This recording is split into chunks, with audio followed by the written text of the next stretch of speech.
which is the best credit card that you would say for cash back that you would recommend, and what's the percentage you're getting on that one?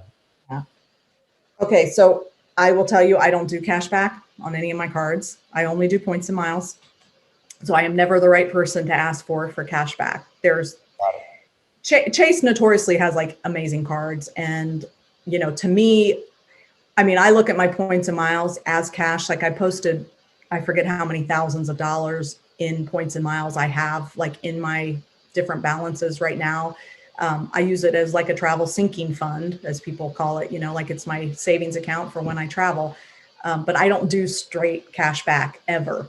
I'm more motivated to use that when I know that we have these amazing family vacations. Like there's just something where I think with me, if I have cash back, the cash will come in and I'll you know, it'll get credit and I'll use it, and I'll turn around, you know, months later and go, I don't really even know what I used that cash back for. Like there's something with me that the travel is a bigger incentive to me than just doing cash. When it comes, so you said you don't do cash back. So how often do you open new credit cards for the bonus points? Yeah. So the sign-up bonuses are the most lucrative ways to earn points and miles. And what I advise you to do, and I should preface this too, is I created just a few weeks ago this travel hacking cheat sheet that's on my website, which is auntkiera.com. And you just click at the top and put in your email, and then it'll automatically get sent to you. That gives you kind of the structure of how I go about hacking a trip. It's very high level. It's a one-pager. But the sign-up bonuses are absolutely the number one way to earn a big chunk of points or miles. And so I'll tell you, I have 7 or 8 credit cards right now that some we use more than others, but I personally have not opened a card for almost 18 months, which is a big gap for me, but it's because I haven't been using all the points and miles I have in my account because of COVID. We haven't been traveling. So it's not the norm. I usually do, I'll say like 2 a year, and then my husband will do 2 a year. So maybe we do 4 a year in total. We always do them separately. We never put our names on the same account because we want to double the sign-up bonuses. So if we apply together, then we only get one shot and we only get one bonus. If we apply separately, we each get a bonus and double the fund. So I do about 2 and Mark does about 2 a year. But when you ask the question about like, what's the best cashback card? So I'm going to flip it because I can't answer that, but what's the best point earning card right now? What I always tell people is, I always say it depends. That's not the first question you should be asking. You should always be asking like, what trip do I want to take? Like, what free trip would I want to take somewhere? And that's the very first question you should ask, because you need to know what airlines go there and what hotels are there. So, you know, if Delta is offering this great, crazy increased sign-up bonus on getting all kinds of miles, you know, once you meet a minimum spend, all these credit cards, when they do this sign-up bonus, they ask, or they require you to spend, let's say, $3,000 or $4,000 within a 3-month period. And you can pay them off whenever you want. You can pay them off right away. You just got to route that much money within that time frame. And that's called like the minimum spend. So if you ever read that, that's what that's about. But Delta may say, oh, you know, we have 60,000 miles, and you're thinking that sounds like a lot. It's double their usual. I better sign up. And then you realize, like, I'm trying to fly to this city. Delta doesn't even go there from my hometown. Why did I sign up for that? Like, where am I going to even use Delta? Like, people sometimes get sucked in by something, all the hype around a new promotion, and realize they don't really even know how they're going to use it. So to stay motivated and just to be smart about hacking, and on that cheat sheet that you guys can get emailed to you, I have it right here. So I keep looking over here, this little thing right here. That's 5 steps and then has some details in it. I say the first thing you need to do is like identify what trip you want to take. So if you're like, I want a trip for 4, to Waikiki Beach, then you better start doing the research from your home city to your destination, to the city that you're going to fly into, and say, what are the best airlines? Then you also look at that destination and say, well, what hotels are there? And that's step number one.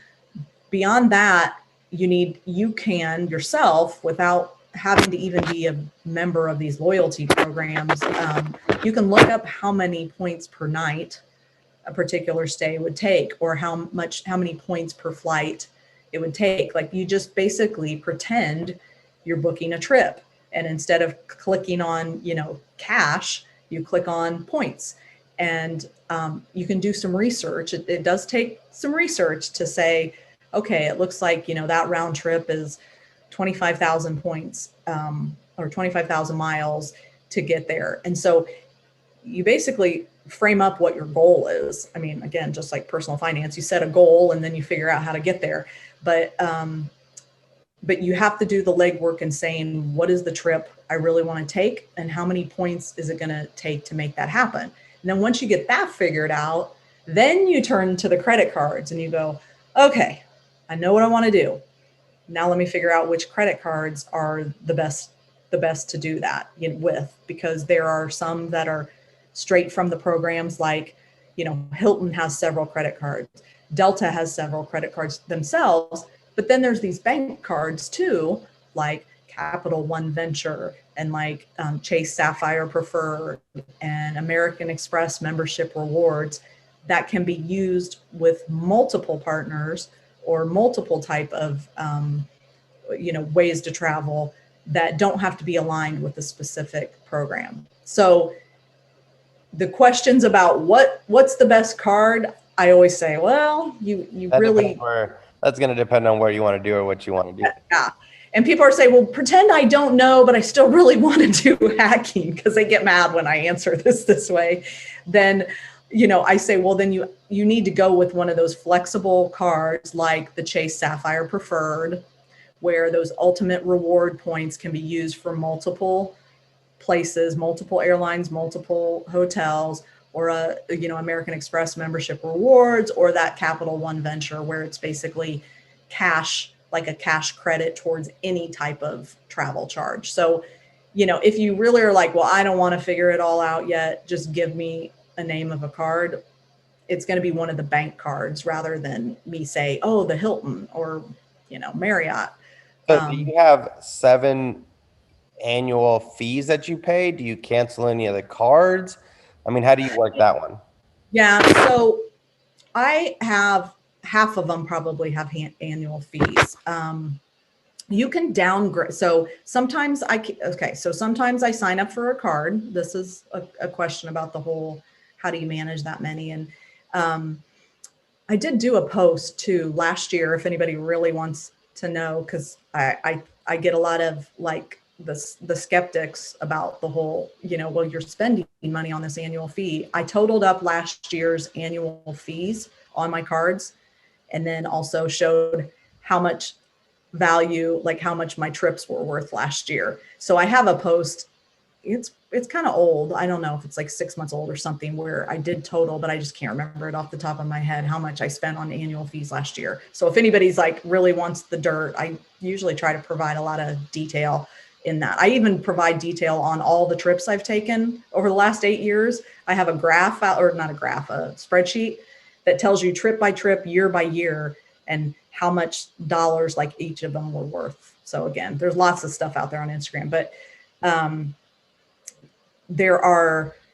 have a handful of cards that I've downgraded. One of the misnomers with like those annual fees are like, once you do the sign up bonus and then you're like thinking, what's the point of keeping it? You're not going to just keep spending. Usually annual fees are like $95. You're going to spend $100 just to hang on to this card. Well, things like I hang on to my Hyatt card and my Marriott card. Every year you get an anniversary night. So if you are a regular traveler, which we are, the kind of like, and it's good for maybe a category 4 hotel. Like, it's not the highest resort level, but it's not the lower ones. It's like a mid-range hotel, or like the category 4s or whatever.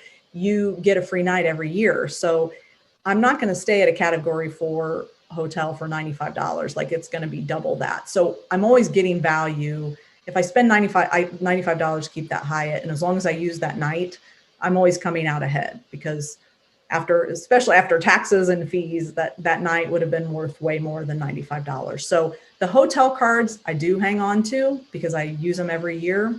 And then there are a couple that I have actually downgraded. So like Hilton has one that's a no annual fee. And at one point I had the higher level one. And then instead of canceling it altogether, I just downgraded it. You keep this, they don't pull your credit again. You keep the same number. It's pretty basic. With Chase, it's the same thing. Like with their Sapphire products, the Reserve and the Preferred, if you decide, look, I'm done with it, I'm not going to use it regularly, I love my sign up bonus, you can downgrade that to the Freedom card, and Chase Freedom cards have no annual fee. And you can still earn points, like both on that Hilton and the Chase Freedom, you still earn points.